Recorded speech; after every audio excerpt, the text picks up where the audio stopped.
আসসালামু আলাইকুম। প্রথমে মাপ চেয়ে নিচ্ছি, জনাব প্রধান উপদেষ্টা মহোদয় আসতে পারেননি, কর্মে ব্যস্ত আছেন। সেজন্য তিনি ৩৩২ নম্বর এআইকে আজকে পাঠিয়ে দিয়েছেন, আপনাদের সামনে হাজির।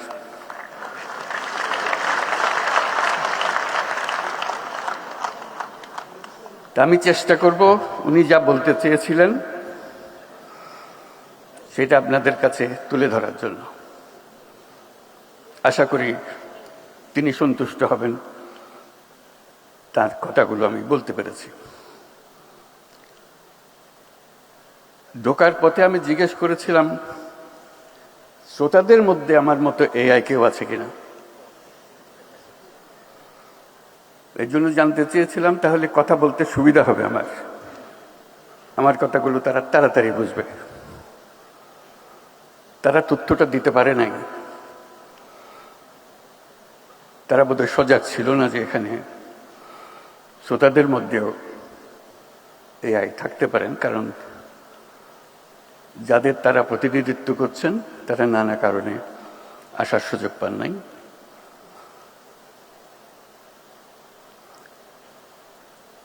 আজকে এটা গুরুত্বপূর্ণ সমাবেশ, তাতে কোনো সন্দেহ নাই। দেশের ভবিষ্যৎ নির্ভর করবে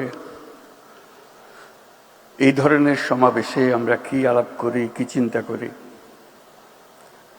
ভবিষ্যতের জন্য কি স্বপ্ন দেখি, কিরকম প্রাতিষ্ঠানিক আয়োজন করি তার উপর। কারণ আগামী বিশ্ব সম্পূর্ণ ভিন্ন ধরনের বিশ্ব, যেটা শুরুতেই এর কথা বলে একটু মনে করিয়ে দিলাম। এগুলি বাস্তব হবে, যেগুলো আমরা এখনো চিন্তাও করতে পারছি না, সেগুলি সত্যি হবে, বাস্তব হবে। এবং এর গতি, পরিবর্তনের গতি দ্রুত থেকে দ্রুততর হচ্ছে। এটি হলো ১ নম্বর মেসেজ। আমরা যদি নিজেদের গতি দ্রুত না করি, ওই গতির সঙ্গে নিজেদের সামঞ্জস্য বিধান না করি, কি পরিমাণ দ্রুত গতিতে আমরা পিছিয়ে পড়ব এটা চিন্তাও করা যায়। আজকে ২-৪টা কথা বলে মনে হচ্ছে যে আমরা বোধহয় তাদের সঙ্গে আছি, আমরা সঙ্গে নেই। আমরা অনেক পেছনে, আমরা চিন্তায় পেছনে, কাজে পেছনে, নীতিতে পেছনে, সব দিক থেকে। এই জন্য যে আমরা মনোযোগ ওই পরিমাণ দিচ্ছি না, মনে করছি এটা আরেকটা জিনিস, আরেকটা খাত। অন্যান্য 10টা খাতের মধ্যে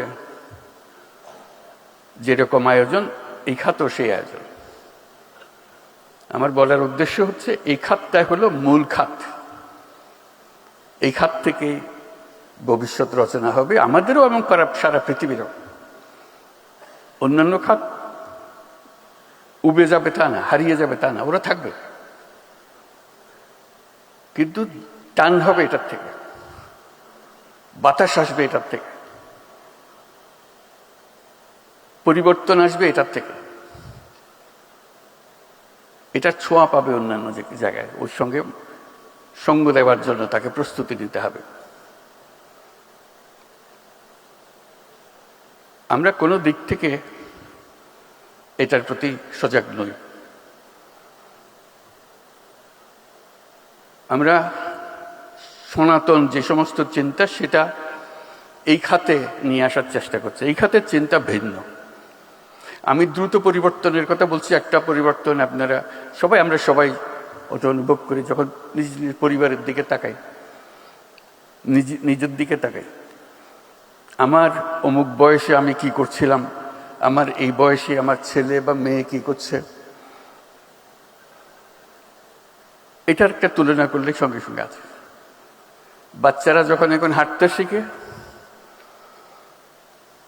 সে ফোন খুঁজে, সে জানে এখানে টিপ দিলে তার পছন্দের গান, পছন্দের নাচ এটা আসে, কান্নাকাটি করে। সে একটু একটু হাঁটতে শিখেছে, হাঁটার সময় সে দেয়ালে গিয়ে দাঁড়ায়, দেয়াল টেপে, সে মনে করি ওটা একটা স্ক্রিন, ওটাতে টিপ দিলে একটা কিছু হবে। তার চিন্তাই হচ্ছে ওইভাবে, তার ইশারাতেই কাজ হয়। এই যখন 10 বছর বয়সী হবে, আমাদের যে 10 বছর বয়স ছিল তার সাথে সম্পূর্ণ ভিন্ন। এর বয়স যখন 25 বছর হবে, আমরা যে 25 বছরের ছিলাম, সেই 25 বছরকে তার কাছে মনে হবে গুহা মানব। তোমরা গুহায় ছিলা, তোমাদের সঙ্গে কথা বলে লাভ কি? তোমরা তো আমাদের কথা বুঝবে না। ওদের ভাষা অন্যরকম। কাজে ওই গতিটা আমাদের চিন্তায়, ভাবনায় আমরা কোনো রকম অ্যাডজাস্ট করতে পারছি না। আমরা অনেক কথা বলছি, সুন্দর সুন্দর কথা, সব ভালো কথা, কোনোটাই কিছু। এটা আমাদের কথা, 100 বছর আগের পুরনো কথা। এখনকার যারা, তারা ওইভাবে চিন্তা হয়তো করছেই না। এই যে দূরত্ব সৃষ্টি হচ্ছে আমাদের, যেখান দিয়ে আমাদের মূল স্রোত যাবে জীবনের, মূল স্রোতে আমরা এই বয়সী মানুষ নেতৃত্ব দিতে পারছি না, নেতৃত্বে অক্ষম আমরা। আমাদের কোনো দোষের কারণে না, আমাদের মাথা ওইভাবে কাজ করে না যেভাবে তাদের মাথা কাজ করে। 10 বছরের বাচ্চা ভীষণ রকম ক্ষেপে যায় যে বাবাকে, মাকে বোঝাতে পারছে না সে, কারণ ওই তো দূরত্ব। এই দূরত্বটাকে কিভাবে সামাল দেওয়া যায়? আমরা আজকে যা আলোচনা করছি সবকিছু হলো পুরনো আমলের কথাবার্তা। আমি ঢালাওভাবে বললাম, কথাটা চেপে ধরার জন্য। এটা আসলে তাই। সেজন্য আমরা ইরিলেভেন্ট হয়ে যাচ্ছি। যখন দ্বন্দ্ব হয় তখন আমরা বুঝতে পারি না কেন এই দ্বন্দ্ব হচ্ছে। দ্বন্দ্ব হচ্ছে এই জন্য, তাদের দৃষ্টিতে আমরা গুহাবাসী।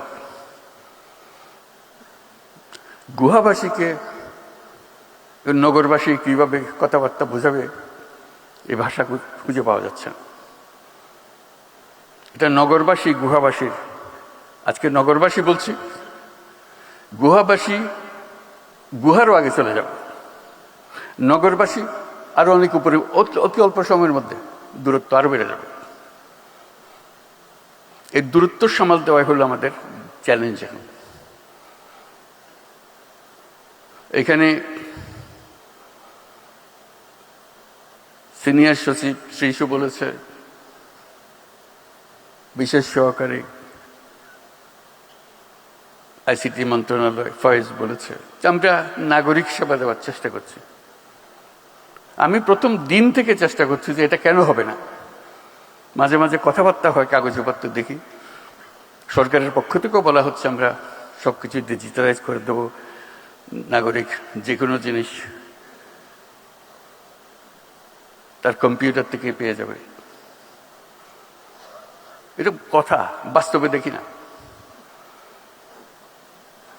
তা আমি সকল সচিবের সঙ্গে আলাপ করেছি, কেন হচ্ছে না? এই যে হচ্ছে, এই যে আমরা করেছি, আমরা এখানে একটা করেছি, এবং বেশিরভাগ হলো মন্ত্রণালয়ের ভেতরে, তার ডিপার্টমেন্টের ভেতরে। আমাদের ডিপার্টমেন্টের ভেতরে না, এটা মানুষের কাছে যেতে হবে। ডিপার্টমেন্টের ভেতরে হলে তো আগের মতো রয়ে গেল, শুধু মাঝখানে একটা কম্পিউটার দেখাইলাম। এটা মানুষের আয়ত্তে চলে যেতে হবে। সরকারকে সে দেখবেই না। সরকার মানুষের কাছে, সরকার কেন গিয়ে বসে থাকবে? সরকারের সার্ভিস যাবে, সরকার যাবে না। সরকারের প্রযুক্তি যাবে, সরকার যাবে না। একটা ইয়াং ছেলে মেয়ে সোৎসাহে কাজ করবে গ্রামে গঞ্জে, তারা তো তৈরি, তাদেরকে ট্রেনিং দিতে হবে না। ফয়েজও বলেছে, শিশু বলেছে, আমরা করেছি, আমরা মেনে নিচ্ছি করেছি, কিন্তু আমরা দেখি নাই, আপনারাও দেখেন নাই হয়তো।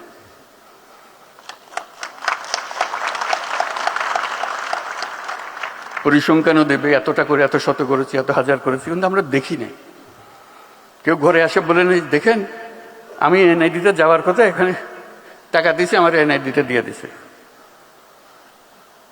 আমি বিশ্বাস করি না যে সেটা পারবে। আমি অবাক হয়ে গেলাম। এই গল্প কেউ ঘরে এসে বলে নাই, বন্ধুকে বলে নাই। যদি হয়ে থাকে তাহলে তো এটা সবার কাছে চলে যাওয়ার কথা। একই জিনিস তো, ও যেখানে সরকারের ধারে কাছে যাওয়ার দরকার নেই। সরকারের কাজ হলো জিনিসটা তৈরি করে দেওয়া, তারপর নাগরিকের কাজ করবে। এখন সরকার যেহেতু চাইছে না সবাই আমার কাছে আসতে হবে, আমার কাছে না আসলে আমার জীবন অসার। সেখানে এটা শক্তি, তথ্য প্রযুক্তির শক্তি। আজকে যে প্রতিনিয়ত আমরা বলে যাচ্ছি দুর্নীতি দুর্নীতি দুর্নীতি, একমাত্র কারণ হলো নাগরিককে সরকারের কাছে আসতে হয়। আসতে না হলে দুর্নীতি হওয়ার সুযোগ নেই। হবে, তারা আরো অন্য টেকনিক বার করবে, বিপক্ষী অন্য টেকনিক বার করবে, কিন্তু এই টেকনিকে হবে না, নতুন টেকনিক লাগবে। সেটার জন্য প্রতিষেধক বের করতে হবে। কাজেই যত প্রযুক্তি আমরা বলি, যত আশ্বাস দিই, সেটা বাস্তবে আসতে হবে।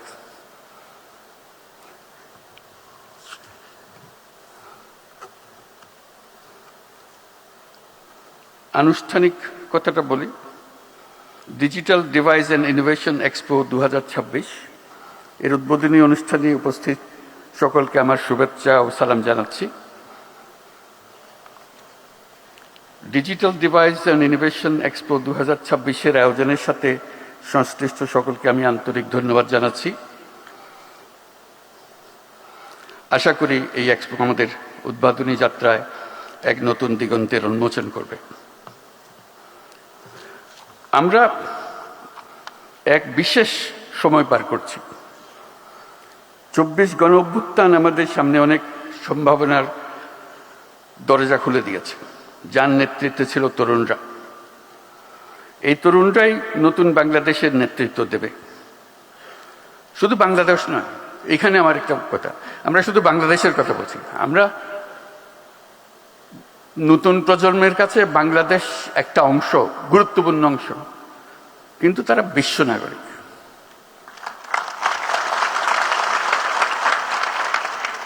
আপনি তারে ঠেলে ঠুলে খালি না বাংলাদেশে ঢুকাইয়া দেন না। বাংলাদেশের কাজ করবে সে, বাংলাদেশের কাজ করার জন্য, সেই গর্ব অনুভব করার জন্যই তাকে বিশ্ব নাগরিক হতে হবে, কারণ বিশ্বে তার ভূমিকা পালন করতে হবে। আমি একটা প্রচেষ্টা করেছিলাম, ব্যর্থ হয়েছি, বহুবার বলেছি, একটা অ্যাপ বানানো, শুধু একটা অ্যাপ বানানো, নামও দিয়েছিলাম শুভেচ্ছা।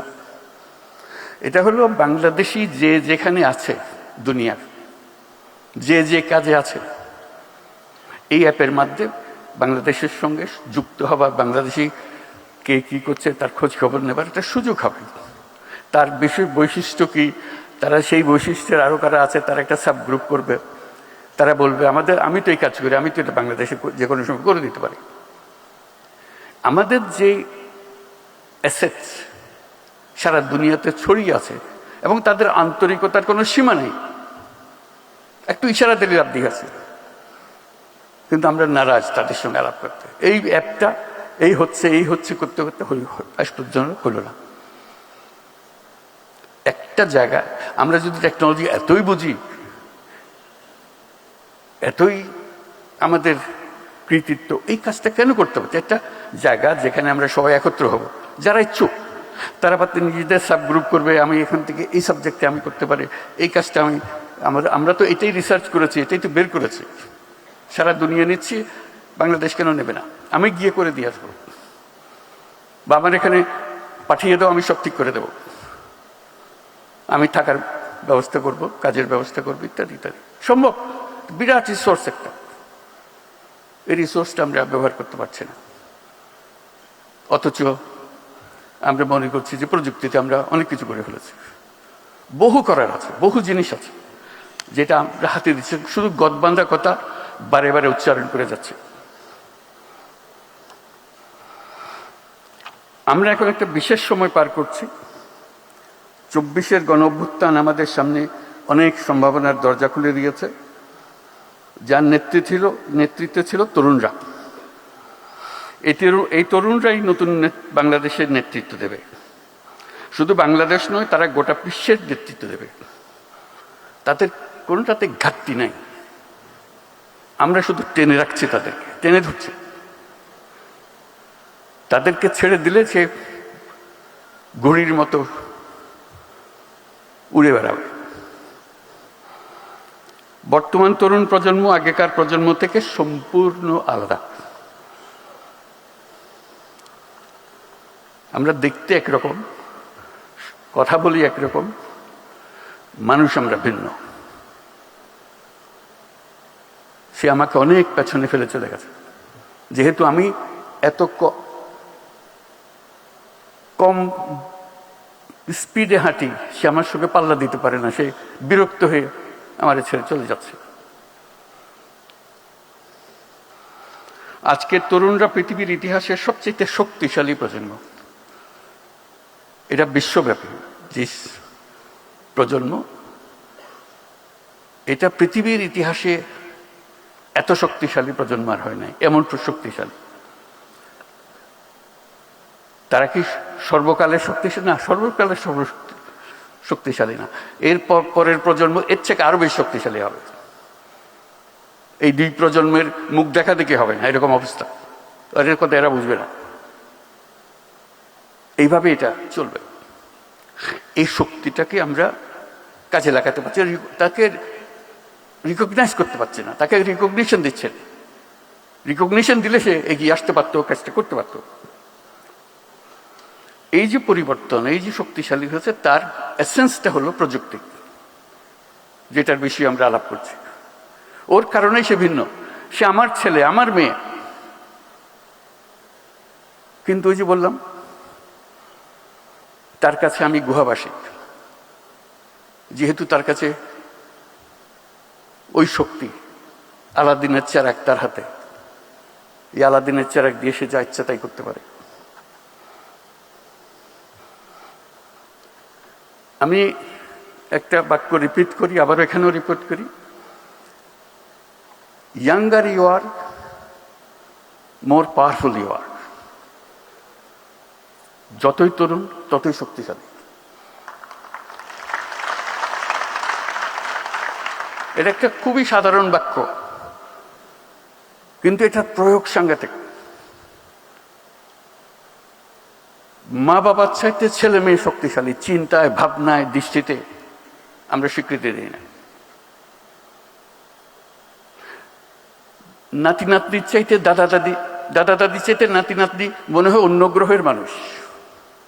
একই পরিবারে আছে, দাদা দাদিও আছে, বাবা মা আছে, ছেলে মেয়েও আছে, কিন্তু ভিন্ন গ্রহের। আমরা মানতে চাচ্ছি না। তাদেরকে টেনে আমাদের গ্রহের মধ্যে চেপে রাখতে চাই, এখানে থাকতে হবে, খবরদারিটা করিস না, খবরদারি না। ওই খবরদারি করছি। তার শক্তি যাতে প্রকাশিত না হয়, এই চেষ্টা আমরা এত ডেডিকেটেড, যাতে তার শক্তি প্রকাশ না পায়, কে টের না পায় যেন তার শক্তি আছে। এরকম একটা সমাজ গড়ে তুলেছি আমরা। গত অভ্যুত্থানের একটা কথা স্মরণ করছি, সবাই পরিচিত। ইন্টারনেট যখন বন্ধ করে দেওয়া হলো, সমস্ত তরুণ সারা দেশে বিক্ষুব্ধ হয়ে গেছে। সে বিক্ষোভের পরিমাণ এত ছিল, তারা ফুটন্ত তেলের মতো টকবক করছিল। কি হয়েছে? ইন্টারনেট বন্ধ করে দিয়েছে। এখন বুঝতে পারেন ইন্টারনেটটা তার প্রাণের কত প্রিয় জিনিস। এটা সহ্য করতে পারতেছে না। এমন টকবক করলো এই উত্তেজনায়, শেষ পর্যন্ত এটা মহাশক্তিশালী একটা সরকারকে পালাতে হলো। এই ইন্টারনেট বন্ধ তার একটা বড় ভূমিকা রেখেছিল। এটা কত তার প্রিয়, তার মা বাবার কাছে হয়তো অত প্রিয় না, তার দাদাদের কাছে বুঝতেই পারে না কেন এটা করছে, কি হলো এটাতে।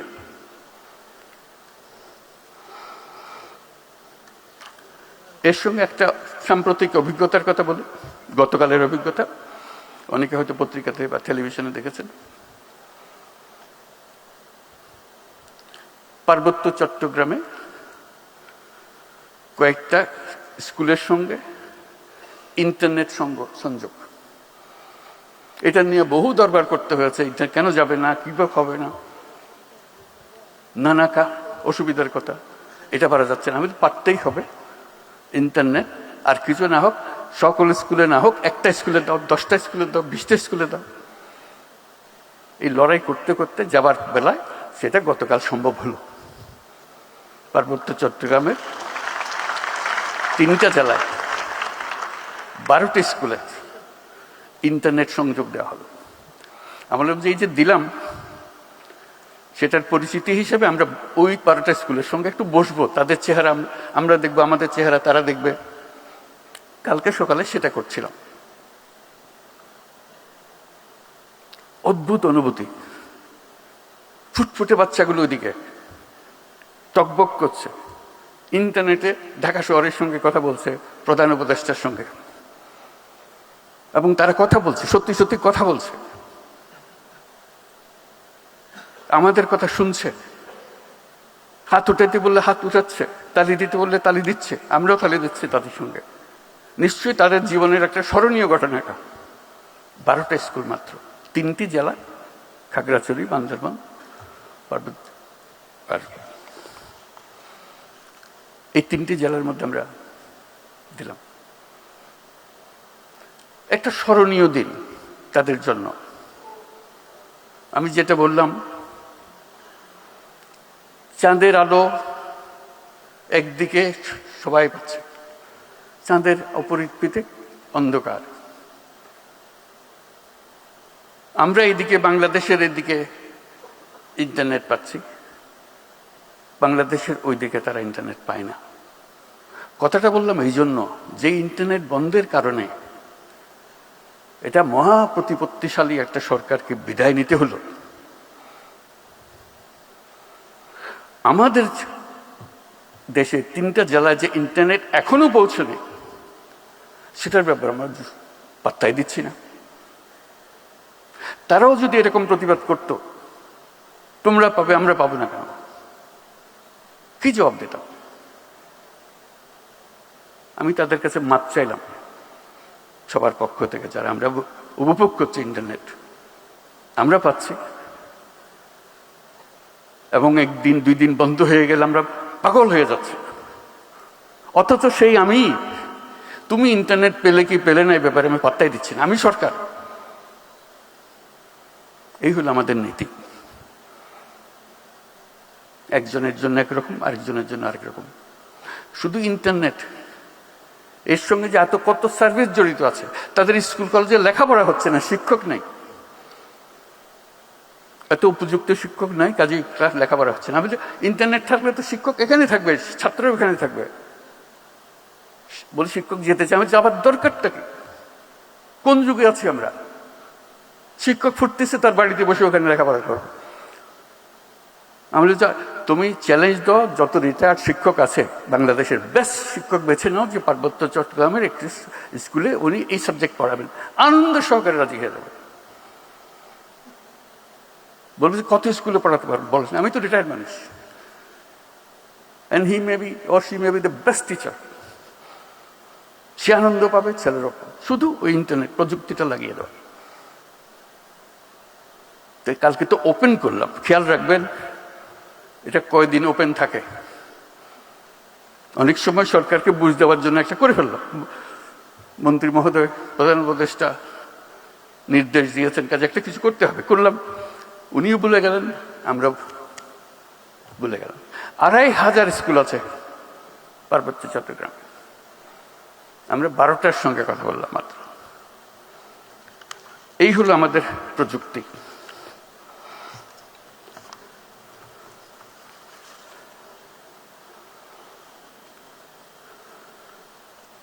গতিহীনতা আমাদেরকে শেষ করে দেবে। পৃথিবী ওই স্পুটনিকের ব্যাগে চলে যাচ্ছে, গ্রহের মতো চলে যাচ্ছে। আমরা যেখানে আছি এখানে আসছি, আস্তে ধীরে হবে তো হবে তো, এটা করে দেন ওটা করে দেন, দুইটা টুকটাক জিনিস।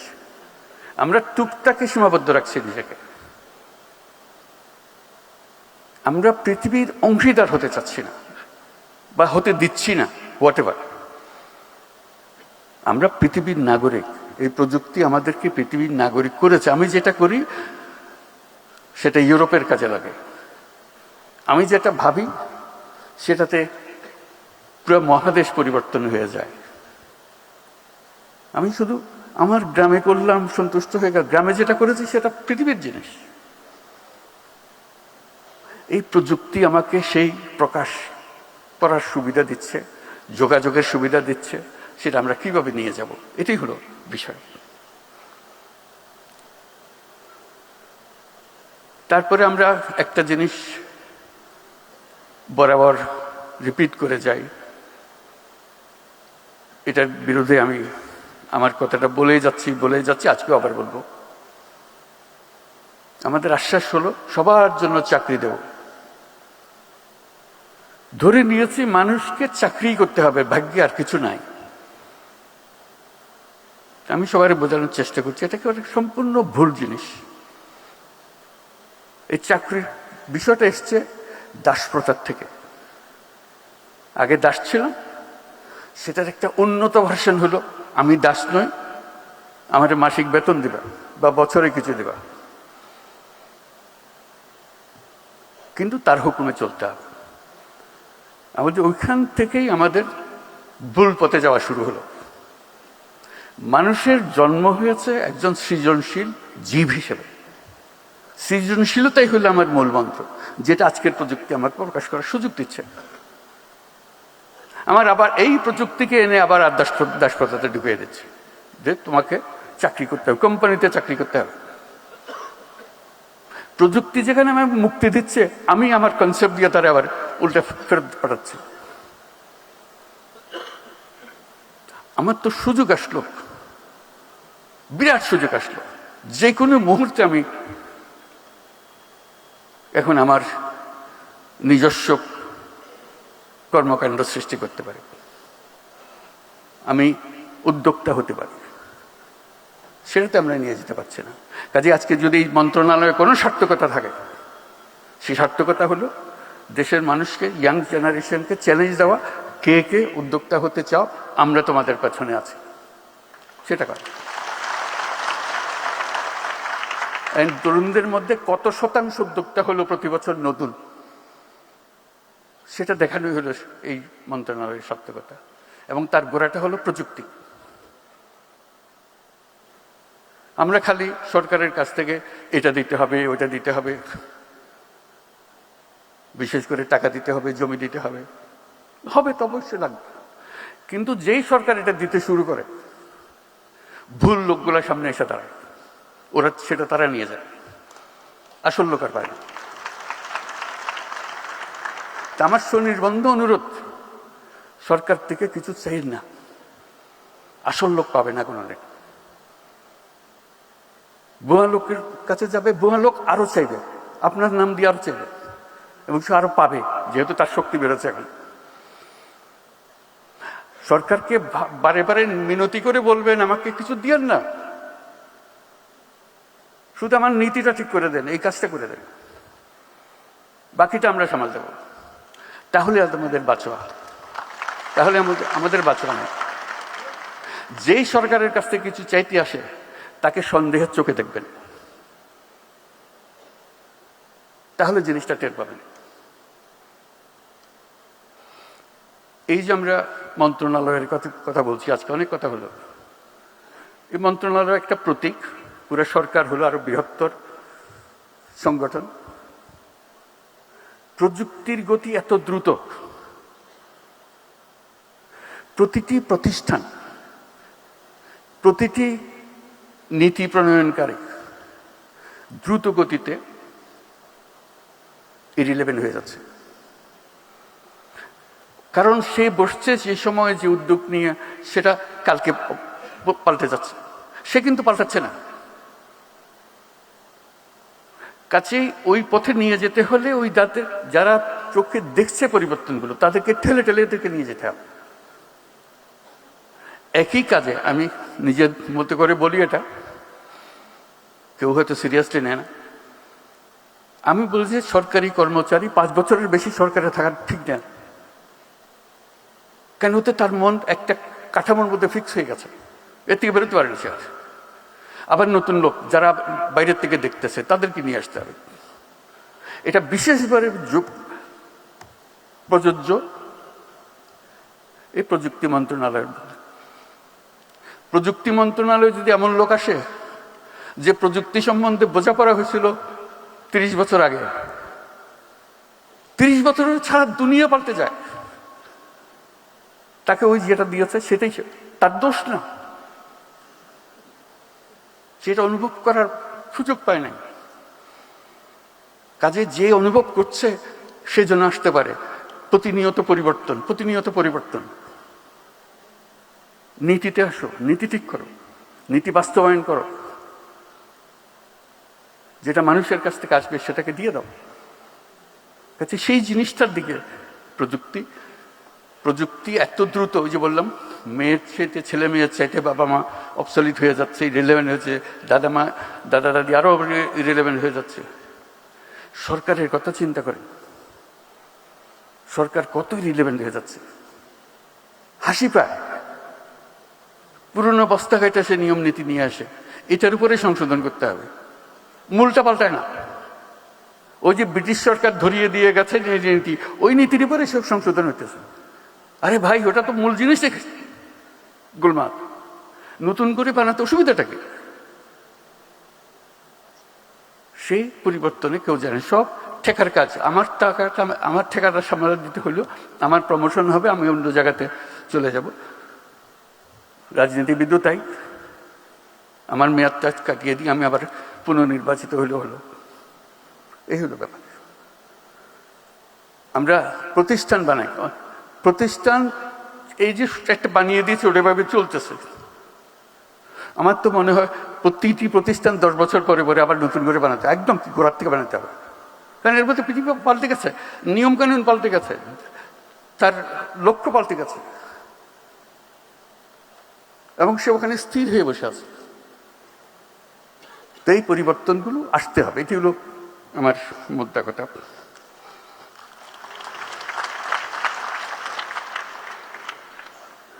সরকারের ধর্ম হইল পুরনোকে আঁকড়ে রাখা, আর প্রযুক্তির কাজ হলো সেগুলো ফেলে দেওয়া।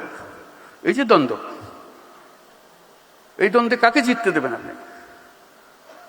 উত্তর তো পরিষ্কার, প্রযুক্তিকে জিততে হবে, না হলে আমাদের জিত নাই, আমাদের শেষ, আমাদের ধ্বংস। পৃথিবী আমাদের দিকে, আমাদের জন্য কেউ অপেক্ষা করছে না। আমরা আমাদের নেতৃত্ব দেওয়ার কথা, আমরা এখন সাব ফলোয়ার হয়ে বসে আছি, দূরে দূরে দূরে। তার ফলে হলো কি, আমরা প্রযুক্তি বুঝি কিন্তু কোনো জায়গা পাচ্ছি না। বাংলাদেশ একটা বিষয়ে পৃথিবীর চ্যাম্পিয়ন এখন, আপনাদের সবার জানা আছে হয়তো, তবু আমি আবার বলবো, পৃথিবীর চ্যাম্পিয়ন কিসে? জালিয়াতি। সব জিনিস জাল। বহু দেশ আমাদের পাসপোর্ট গ্রহণ করে না, ভিসা জাল, পাসপোর্ট জাল। আপনারা নিশ্চয় পত্রিকায় দেখেছেন আমেরিকান ভিসা জাল। এটা একটা জালিয়াতের কারখানা বানাইছে আমরা। আমাদের বুদ্ধি আছে, না হলে জালিয়াতি করতে পারতাম না, কিন্তু খারাপ কাজে লাগাচ্ছে।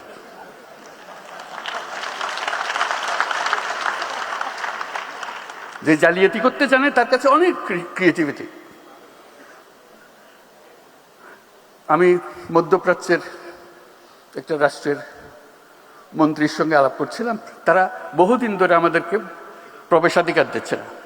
বাংলাদেশি কোনো মানুষ, শ্রমিক বলে কথা না, কোনো মানুষকে প্রবেশাধিকার দেবে না।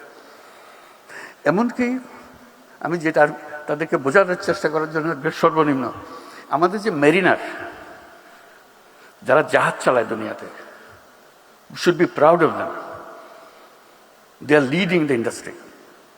যে তারা জাহাজ চালায় দুনিয়ার, তারা এক বন্দর থেকে আরেক বন্দর, সেই উপলক্ষে তাদেরকে ওই দেশের বন্দরে যখন জাহাজ আছে তখন কয়েকদিনের জন্য তারা ছুটি পায়, শহরে গিয়ে একটা ঘোরাফেরা করে আসা যাওয়া করতে পারে, জাহাজ ছেড়ে স্থলে আসতে পারে। ওই দেশে তারা আমাদের বাংলাদেশি নাগরিক হলে তাকে নামতে দেওয়া হয় না। আমি শুধু মিনতি জানালাম যে বেচারা জাহাজে জাহাজে ঘুরে, অন্তত তাদের জন্য একটা পারমিশন দাও। বলছে আমাদের নিয়ম তো সবার জন্য প্রযোজ্য, আমরা কি করি?